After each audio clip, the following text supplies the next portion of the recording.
الحمد لله كفى وسلام على عباده الذين اصطفى وعلى آله وصحبه ومن بهديه مهتدى اما بعد بسم اللہ الرحمن الرحیم۔ امام مسلم رحمہ اللہ نے اپنی کتاب کے آخر میں کتاب التفسیر رکھا ہے، اور کتاب التفسیر میں یہ آخری باب ہے۔ قرآن کریم کی آیت سورہ حج کی ہذان خصمان اختصموا فی ربہم، اس کے بارے میں کہ یہ آیت کس کے بارے میں ہے، اور دو جھگڑا کرنے والوں سے جو اپنے رب کے بارے میں جھگڑا کرتے ہیں کون مراد ہے۔ تو امام مسلم رحمہ اللہ نے دو حدیثیں یہاں ذکر کی ہے، ایک ابو ذر رضی اللہ تعالی عنہ کی روایت ہے، اور اسی طریقے پر ایک حضرت علی رضی اللہ عنہ کی روایت ہے۔ تو فرمایا کہ یہ دو آیتیں جو ہے، یہ آیت جو ہے دو جماعتوں کے بارے میں، دو گروہ کے بارے میں نازل ہوئی، ایک گروہ مسلمانوں کا اور ایک مشرکین کا، اور فرمایا کہ یہ بدر کے دن، غزوہ بدر، یہ وہ جنگ تھی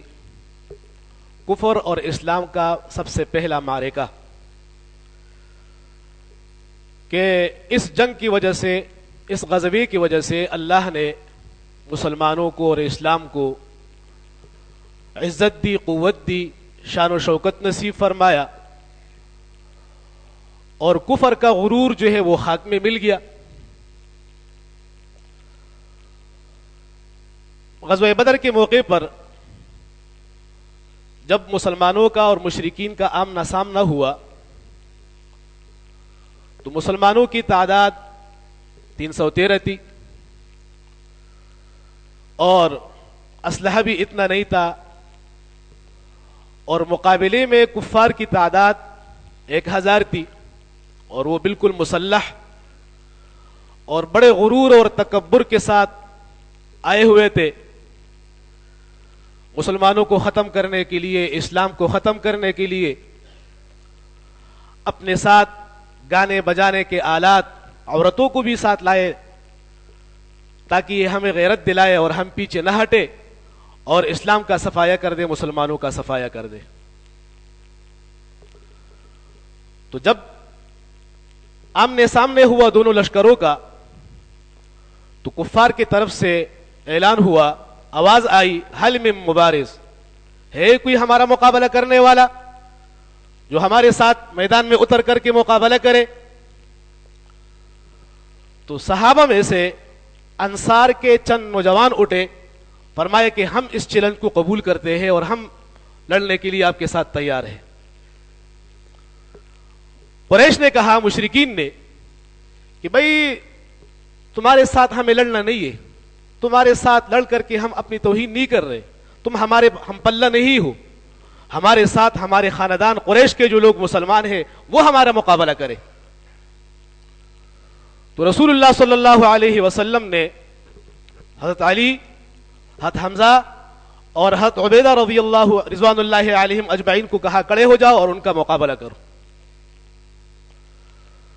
تو یہ تینوں حضرات اٹھے اور ان کا آپس میں مقابلہ ہوا۔ حضرت علی رضی اللہ تعالی عنہ اور حضرت حمزہ رضی اللہ تعالی عنہ نے اپنے مقابل کو پچاڑ دیا، ان کو ہلاک کر دیا، اور حضرت عبیدہ رضی اللہ تعالی عنہ اور اس کے ساتھ ساتھ اس کا جو مقابل تھے ان کی آپس میں خوب جنگ ہوئی، اور اس میں حضرت عبیدہ رضی اللہ تعالی عنہ زخمی بھی ہوئے، اور پھر جو حضرت علی رضی اللہ عنہ، حضرت حمزہ رضی اللہ عنہ تھے، وہ دونوں جب اپنے کام سے فارغ ہوئے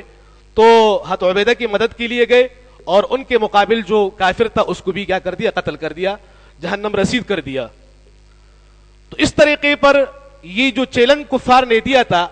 مسلمانوں نے میدان میں نکل کر کے اس چیلنج کو قبول کر کے کفار کو شکست دے دی، اور اپنی تینوں مقابلوں کو مطلب یہ ہلاک کر دیا، جہنم رسید کر دیا۔ حضرت علی اور حضرت حمزہ یہ تو بالکل صحیح سالم تھے، لیکن حضرت عبیدہ رضی اللہ تعالی عنہ یہ مطلب یہ ہے کہ زخمی ہوئے تھے، اور پھر آپ علیہ الصلوۃ والسلام کے قدموں میں اس کی جو ہے روح پرواز کر گئی تھی اور شہادت جو ہے اس کو نصیب ہوئی. تو یہ آخری حدیث اور اس آیت کی تفسیر کے بارے میں، اس کے شان نزول کے بارے میں امام مسلم رحمہ اللہ نے بیان کیا ہے. اس میں ہمارے اور آپ کے لیے سبق یہ ہے کہ صحابہ کرام رضوان اللہ علیہم اجمعین نے اپنی پوری زندگی دین کے لیے وقف کی تھی. اپنا مال، جان، عزت، اولاد سب کچھ دین کے لیے قربان کیا. جس وقت ان سے جس چیز کا مطالبہ کیا گیا تو وہ اس چیز کو حاضر کر دیا، مال حاضر کر دیا، جان حاضر کر دیا، اور رسول اللہ صلی اللہ علیہ وسلم کے حکم پر، فرمان پر اپنے آپ کو قربان کیا، اور رسول اللہ صلی اللہ علیہ وسلم کے لائے ہوئے شریعت پر مکمل طور پر عمل کیا. تو اس میں ہمارے اور آپ کے لیے بھی یہی سبق ہے کہ اگر تم کامیابی چاہتے ہو، جس طریقے پر صحابہ نے دین پر چل کر کے، دین پر عمل کر کے اللہ نے ان کو بلند مقام دیا اور دنیا کے اندر ان کو مغفرت کا، اپنے رضامندی کا سرٹیفکیٹ دے دیا، رضی اللہ عنہم ورضوا عنہ کا، کہ میں ان سے راضی ہوں، یہ مجھ سے راضی ہے. تو اگر تم بھی کامیابی چاہتے ہو دنیا اور آخرت کی زندگی کی، تو اس دین کے لیے قربانی کے لیے تیار ہو جاؤ. جس قسم کی قربانی کی ضرورت ہو، اخلاقی تعاون کی ضرورت ہو، مالی تعاون کی ضرورت ہو، جانی تعاون کی ضرورت ہو،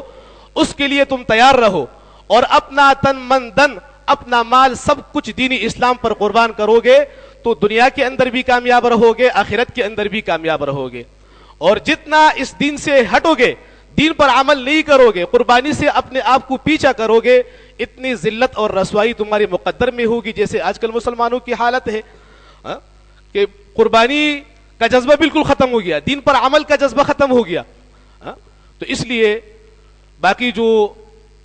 تربیتی باتیں ہیں یا مطلب نصیحتیں ہیں تو پوری سال آپ حضرات نے اساتذہ کی نصیحتیں سنی اور الحمدللہ ابھی بھی سنیں گے، لیکن اصل چیز جو ہے وہ عمل ہے کہ بھئی یہ باتیں ہماری عملی زندگی میں آ جائیں. جب تک عمل نہیں ہوگا، صرف یہ معلومات، یہ ہمارے کسی قبل کی، الٹا ہمارے لیے مطلب یہ ہے وبال جان بنے گا. معلومات ہوں گے، عمل نہیں ہوگا، علم ہوگا، عمل نہیں ہوگا، تو یہ الٹا وبال جان بنے گا، رسوائی کا ذریعہ بنے گا. تو اس لیے ہم اپنی زندگی کو دین کے مطابق بنائے، سنت کے مطابق بنائے اور سنت پر عمل کرے، اپنی زندگی کو جناب رسول اللہ صلی اللہ علیہ وسلم کی سیرت کے مطابق بنائے. تو انشاءاللہ جتنا ہماری زندگی سنت کے مطابق گزرے گی، دین کے مطابق گزرے گی، تو انشاءاللہ دنیا کے اندر بھی ہمیں خوشی ہوگی اور آخرت کے اندر بھی انشاءاللہ کامیابی ہماری مقدر میں ہوگی. اللہ ہم سب کو ان تمام باتوں پر عمل کی توفیق نصیب فرمائے. وآخر دعوانا الحمدللہ رب العالمین.